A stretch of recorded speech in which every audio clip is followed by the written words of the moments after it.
Hello friends, welcome back to my YouTube channel. Friends, इस video में हम बात करेंगे डॉक्यूमेंट्स के बारे में कि कौन कौन से डॉक्यूमेंट्स की रिक्वायरमेंट आपको होगी एमबीबीएस की काउंसलिंग में पार्टिसिपेट करने के लिए।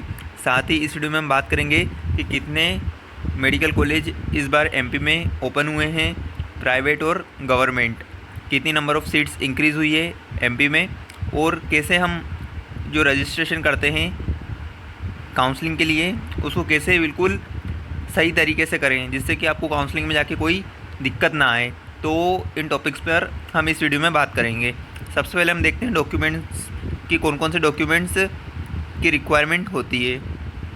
तो फ्रेंड्स, सबसे पहले आपको अपनी नीट की रजिस्ट्रेशन स्लिप, मतलब जब भी आपने नीट के लिए रजिस्ट्रेशन किया होगा तो आपको उसकी रजिस्ट्रेशन स्लिप की रिक्वायरमेंट होगी। उसके बाद नीट का एडमिट कार्ड, उसके बाद में रजिस्ट्रेशन स्लिप ऑफ काउंसलिंग, मतलब जैसे ही आप जो डीएमई की साइट पर जो रजिस्ट्रेशन करेंगे, प्रोफाइल क्रिएट करेंगे, तो जब आप अपना पेमेंट करेंगे उसके बाद आपकी एक स्लिप जनरेट होगी रजिस्ट्रेशन की, तो वो रजिस्ट्रेशन स्लिप भी आपको काउंसलिंग में लगेगी। उसके बाद में आपको एक नीट का स्कोर कार्ड भी लगेगा। नीट का एडमिट कार्ड या नीट का स्कोर कार्ड, दोनों में से कोई एक की रिक्वायरमेंट होती है। उसके बाद में क्लास 10th एंड 12th की मार्कशीट, एमपी डोमिसाइल सर्टिफिकेट मतलब एमपी का मूल निवासी का प्रमाण पत्र, कास्ट सर्टिफिकेट मतलब जाति प्रमाण पत्र, इनकम सर्टिफिकेट मतलब आय प्रमाण पत्र, बैंक अकाउंट डिटेल्स, जिससे कि मतलब आप काउंसलिंग में पार्टिसिपेट करेंगे तो आप कुछ सिक्योरिटी फीस जमा करेंगे काउंसलिंग के लिए, तो वो जब रिटर्न आएगी तो आपके अकाउंट में ही आएगी, तो इसलिए बैंक अकाउंट मैंडेटरी होता है। उसके बाद में आइडेंटिटी प्रूफ, आइडेंटिटी प्रूफ में या तो आपका पैन कार्ड लगेगा या आधार कार्ड या वोटर कार्ड। उसके बाद में लगेगा पासपोर्ट साइज़ फ़ोटोज़, मतलब 2 या 3 पासपोर्ट साइज़ फ़ोटोज़ लगते हैं काउंसलिंग में। अब हम बात करते हैं सीट मैट्रिक्स की। ये 2024 का है, मतलब इसी साल का जो काउंसलिंग में कौन कौन से न्यू कॉलेज ऐड हुए हैं। तो लास्ट ईयर 14 मेडिकल कॉलेज थे, इस बार 3 और ऐड हो चुके हैं।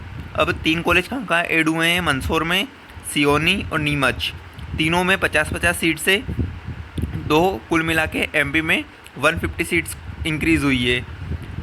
अब कौन कौन से, मंदसौर में, सियोनी और नीमच।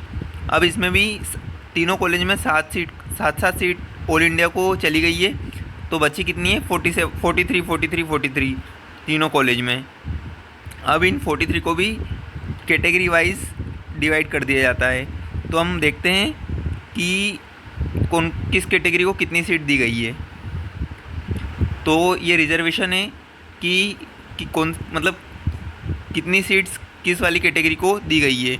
अब जैसे कि हम बात करते हैं भोपाल में, तो भोपाल में 250 सीट्स है, जिसमें से 37 सीट्स ऑल इंडिया को चली जाती है, बचती कितनी है, 173 सीट्स। अब ये 173 सीट्स को भी इन्होंने कैटेगरी वाइज डिवाइड कर दिया है, जिसमें से अनरिजर्व को 40% मतलब 69 सीट्स चली जाती है, एसटी को 20% मतलब 35 सीट्स, एससी को 16% 28 सीट्स, ओबीसी को 14% 24 सीट्स, ईडब्ल्यूएस को 10% मतलब 17 सीट्स। ऐसे करके कैटेगरी वाइज सीट को डिवाइड कर देते हैं।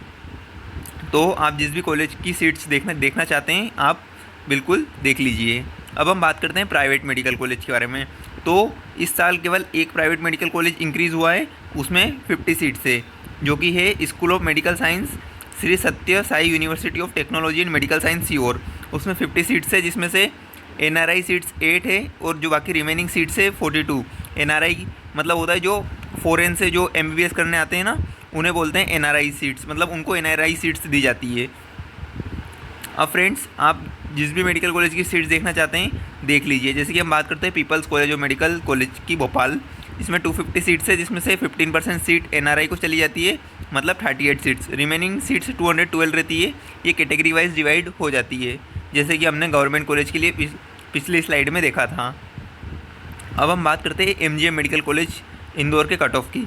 तो फ्रेंड्स, ये मैंने लास्ट ईयर के कट ऑफ के बेसिस पे ये आपको कट ऑफ बता रहा हूँ मैं, जिसमें से एसटी का कट ऑफ जाएगा 460 से 475 के बीच में, एससी का 560 से 580 के बीच में, ओबीसी का 655 से 665 के बीच में, यूआर का 670 से 685 के बीच में। फ्रेंड्स, यदि आपको कट ऑफ से रिलेटेड कोई डाउट है तो आप अपनी all India rank comment section में बताएं और अपना स्कोर कार्ड, अपना जो नीट का स्कोर है वो भी बताएं, तो उसके बेसिस पे मैं आपको बताऊंगा कि आपको कौन सा कॉलेज मिल सकता है।